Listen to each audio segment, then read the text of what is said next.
안녕하세요. 고독한 전술가입니다. 오늘 소개해드릴 감독은 가지런한 치아와 큰 키에 환한 미소를 보여주는 독일 아저씨. 팬인지 감독인지 헷갈리는 제스처. 수직적 관계가 아닌 수평적 관계를 느끼게 하는 감독. 그라운드에서 헤비메탈 게겐프레싱을 연주하는 위르겐 클롭입니다. 위르겐 클롭은 지금까지 3개의 팀을 맡았는데 그가 부임하기 전까진 그저 그런 팀이었습니다. 아니, 우승권과는 거리가 있는 팀이었습니다. 마인츠는 1990년까지 2부 리그도 올라와보지 못한 팀이었고 도르트문트는 심각한 재정난을 겪으며 부도 직전의 클럽이었습니다. 리버풀은 의적불이라고 놀림받으며 과거의 영광만 있던 팀이었습니다. 하지만 위르겐 클롭 감독의 부임 후 마인츠는 창단 첫 1부 리그 승격, 도르트문트는 다시 재건에 성공하며 리그 정상에 올려놓았고 리버풀은 세계의 정상 그리고 지금은 리그의 정상을 노리는 팀이 되었습니다. 지금부터 위르겐 클롭의 이야기를 시작해보려 합니다. 위르겐 클롭은 1967년 6월 16일 슈투트가르트에서 아마추구 선수 출신 아버지와 판매원 어머니 사이에서 출생하였습니다. 전직 축구 선수의 아버지 밑에서 자라 각종 스포츠를 접할 수 있었고 그중 축구에 가장 많은 흥미를 보였는데요. 때문에 슈투트가르트 근교의 스포츠 클럽인 SV 글라텐에서 유스 생활을 하였습니다. 그러면서 작은 꿈을 키웠는데 축구 선수와 훌륭한 축구 감독이 되는 것이었습니다. 그렇게 작은 스포츠 클럽에서 축구를 배웠던 클롭은 16살의 나이에 축구를 더 전문적으로 배울 수 있는 TUS 에르겐징겐 유스팀에 입단하였습니다. 이후 유스팀을 거치고 그가 입단한 팀은 지금은 사라진 푸포르츠하임으로 슈투트가르트에 위치한 지역 축구팀이었습니다. 그러던 와중 프랑크푸르트와 친선 경기를 치르게 되었고 그를 상대했던 토마스 베어톨트라는 선수에게 눈도장을 찍게 됩니다. 이후 그의 도움으로 프랑크푸르트에 입단하며 프로 선수로서 첫걸음을 떼었는데요. 하지만 분데스리가의 벽은 매우 높았습니다. 다시 하브리그를 전전하다 갓 2부 리그로 승격한 마인츠로 팀을 옮기며 그의 프로 무대 데뷔를 이루어냈습니다. 이후 은퇴할 때까지 마인츠에서만 뛰며 337경기 52골이라는 성적을 보여주었는데요. 공격수로 뛰었던 그는 1991년 시즌 초반 한 경기 4골을 몰아쳤고 당시 감독은 클롭이 내년에 이곳이 없을 것이라고 예상했었습니다. 선수 본인도 키커의 인터뷰에서 분데스리가 진출의 꿈을 밝히는 인터뷰를 하였는데요. 하지만 현실은 달랐습니다. 1991년에 기록한 한 경기 4골은 해당 시즌의 절반의 골이었고 다음 해에도 마인츠에 남게 됩니다. 이후 공격수로 5시즌간 총 173경기 35골밖에 넣지 못하며 재능을 보여주지는 못하였습니다. 신체적인 기술이 뛰어나지 않았던 클럽은 대신 축구 지능만큼은 뛰어났습니다. 때문에 공격수로만 선수 생활을 하진 않았는데요. 1995년 마인츠의 지붕을 잡았던 볼프강 프랑크 감독은 그를 라이트백으로 기용하며 96-97 시즌에 승격의 문턱까지 올라갔으나 최종전에서 승리를 챙기지 못하며 승격에는 실패하게 됩니다. 당시 클럽을 수비수로 기용했던 볼프강 프랑크 감독은 당시 뽀백을 쓰는 팀이 없었는데 최초로 뽀백을 가져와 지역 수비와 압박의 개념을 가져온 감독입니다. 때문에 라인 조율 능력, 오프사이드 트랩을 사용하려면 축구에 대한 이해도, 즉 축구 지능이 높아 이런 전술들이 먹혀나가는데 기술적 역량이 조금 떨어졌지만 명석한 축구 지능을 가졌던 클럽을 수비수로 기용했습니다.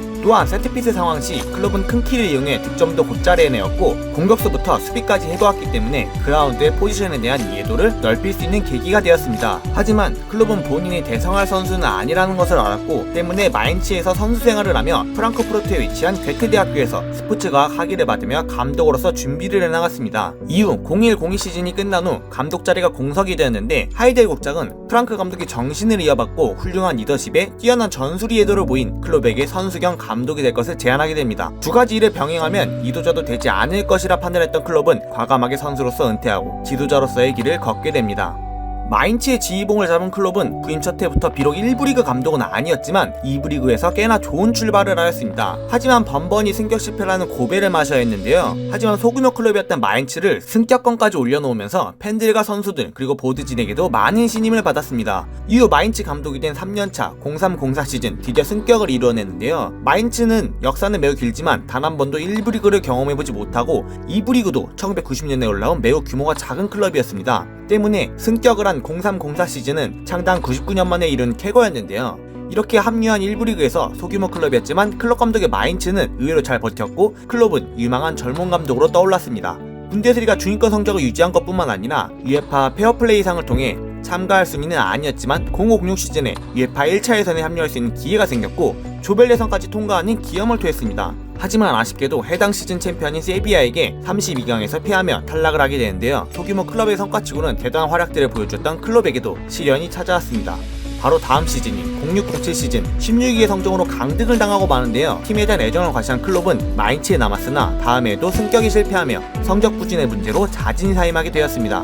그렇게 1990년 선수 생활을 시작으로 감독까지 몸담았던 마인츠를 2008년 떠나게 됩니다. 클롭 감독은 마인츠에서 사임하고 같은 해 도르트문트로 등지로 옮겼습니다. 당시 도르트문트의 위상과 상황은 현재와는 전혀 다른 모습이었는데요. 1990년대 오트마어 히츠펠트 감독 시절 훌륭한 지도력을 토대로 챔스 우승과 리그 2연패까지 달성했었던 도르트문트는 경영진의 무리한 도전으로 재정난에 허덕이게 됩니다. 주식 상장을 위해 무리한 투자를 하였고 빚더미에 쌓인 도르트문트는 홈 경기장을 매각하며 지역 보험회사 이름인 지그나 이두나 파크로 이름을 바꾼 것은 물론이고 몸값이 비쌌던 로시츠키, 양콜러 등 선수들을 팔아야 했습니다. 이후 챔스 실패와 더불어 바이에른 뮌헨에겐 200만 유로를 빌리기도 할 만큼 좋지 못한 상황이었으나 컵대의 준우승의 성과를 이루어냈고 우승팀인 뮌헨은 이미 챔스 진출이 확정된 상태라 운 좋게 유에파컵 출전권을 획득하였습니다. 그리고 그때 부임한 감독이 바로 위르겐 클롭입니다.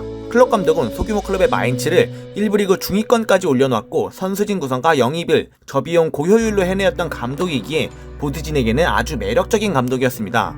부임 첫해 이영표, 수보티치 등을 영입하였고 슈퍼컵에서는 뮌헨을 꺾고 우승하더니 리그에서는 최소 패와 최소 실점을 달성하며 6위를 차지하였습니다.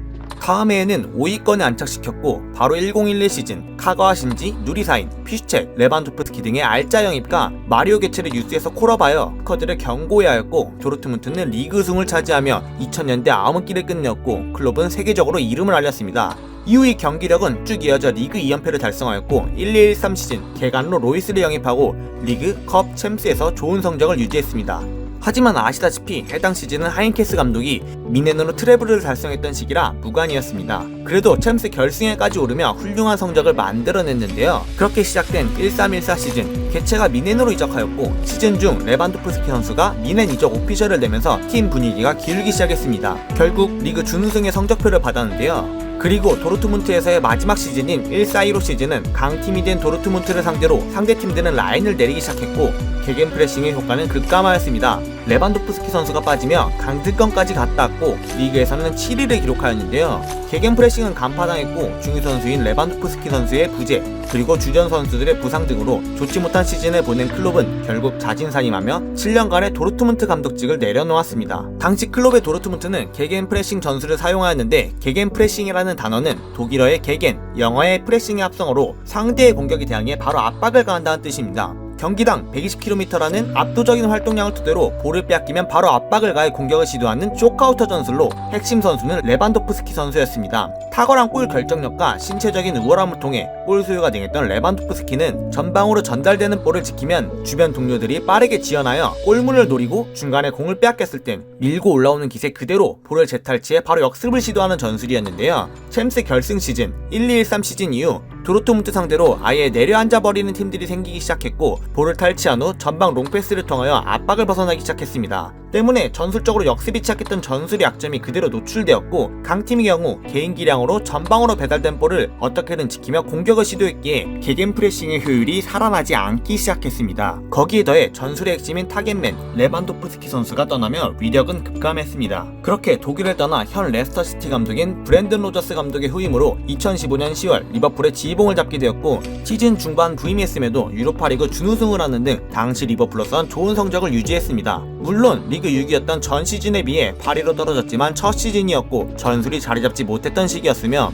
무엇보다 유로파 리그컵 결승까지 갔었기에 기대를 품기에는 충분했습니다. 이후 클롭의 첫 풀타임 시즌인 1617 시즌 사디오 마네, 바이날둠을 각각 3,400만 유로, 2,500만 유로로 영입하였고 마티프를 이적료 없이 데려오면서 알찬 영입을 하였습니다. 해당 시즌은 리그 4위를 기록하였는데요. 시즌 초반까지만 해도 최고의 출발을 보여주었으나 핵심인 마네의 네이션스컵 차출, henderson과 랄라나가 부상이 탈하였고 강한 체력을 요구하는 게겐프레싱의 위력은 잉글랜드의 살인적인 일정에 기세가 꺾여버렸습니다.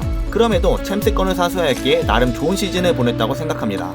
드디어 1718 시즌 살라, 로버트슨, 체인벌린, 반다이크 등 현 리버풀의 주전급 선수들을 대량 영입하였는데요. 당시 그냥 빠르기만 한 느낌의 살라, 그리고 유명하지 않던 로버트슨, 오버페이 논란의 반다이크였지만 현재 파라오 살라, 최고의 폼을 보여주는 로버트슨, 당시 900억의 반다이크를 싸게 산 것이 되어버렸습니다. 해당 시즌 리그 4위를 기록하긴 하였지만 챔스 결승에 진출하였는데요. 하지만 카리우스의 뻘짓과 살라의 부상으로 준우승의 눈물을 삼켜야 했습니다. 그렇게 스쿼드가 얇아 일정 진행에 어려움을 겪던 리버풀은 1819 시즌 나비 케이타, 파비뉴로 중원을 두텁게 했고 샤키리로 살라의 빈자리를 채울 수 있도록 하였습니다. 또한 카리우스를 알리송으로 대체하면서 리버풀의 골문을 안정적으로 지킬 수 있게 하였습니다. 리그에서는 단 1패만 거두며 97점으로 2등을 하는 믿기지 않는 결과를 보여주었지만 안필드에서 기적을 다시 써내려가며 챔피언스리그 2번 연속 결승에 진출하였습니다. 챔피언스리그 결승 진출팀 모두 기적을 써내려가며 도달했기에 전세계 사람들의 이목이 쏠렸는데요. 하지만 경기를 시작하자마자 페널티킥을 얻어내며 승기를 잡았고 기적을 써내려가게 도와준 기적형 스트라이커 오리기의 후방 막바지 세기골로 2005년 이스탄불에서의 마지막 비기어에 이어 6번째 비기어를 남겼습니다. 그리고 이번 시즌 19-20 시즌은 리그를 단독으로 질주하며 리그 우승을 향해 달려가고 있습니다. 클럽의 리버풀은 도르트문트에서 보여준 개겐 프레싱의 약점을 완벽하게 보완하였는데요. 내려앉은 팀들의 유독 약한 모습을 보여줬던 클럽은 점유의 중요성을 인식하였고 반다이크를 통한 수비 안정을 이루어내었지만 알리송을 한 번 더 영입하며 후방 빌드업을 더욱 강화하였습니다. 그리고 파비니의 영입을 통하여 후방에서 좌우로 벌려주는 좌우 롱패스가 가능해졌는데요. 피르미노가 수비수를 끌고 내려오면서 공간을 만들었고 좌우로 깊숙이 뿌려주는 롱볼을 빠른 발과 좋은 결정력을 갖춘 살라 마네에게 뿌려주었습니다. 여기에 더해 아놀드와 로버트슨의 좌우 풀백은 세계 탑급의 풀백이라 할 수 있는 데다 취약한 역습은 반다이크가 굳건히 지키고 있어 적은 실점을 유지할 수 있는데요. 때문에 클럽의 리버풀은 개겐 프레싱의 강한 압박도 존재하지만 후방 빌드업과 점유를 통해 공격을 하는 것도 가능하여 보다 안정적인 경기 운영이 가능해졌습니다. 그렇게 현재의 리버풀은 다시 황금기를 보내고 있고 황금기가 아직 진행 중이기에 앞으로의 리버풀의 행보에 많은 사람들의 이목이 집중되고 있습니다. 자신이 부족했던 약점을 보완하며 진화되는 모습을 보여주는 감독, 전술뿐만 아니라 선수단 리빌딩에도 탁월한 감독, 권위적인 리더십보다 수평적인 리더십을 소유하였으며 스스로를 노말원이라 칭하며 유머스러운 모습과 자기를 낮추는 모습을 소유한 감독, 그 누구보다 열정적인 제스처로 많은 팬들의 사랑을 받는 감독, 클롭의 이야기였습니다. 제가 준비한 영상은 여기까지인데요. 재미있게 보셨다면 구독과 좋아요 버튼 부탁드립니다. 이상 고독한 전술가였습니다.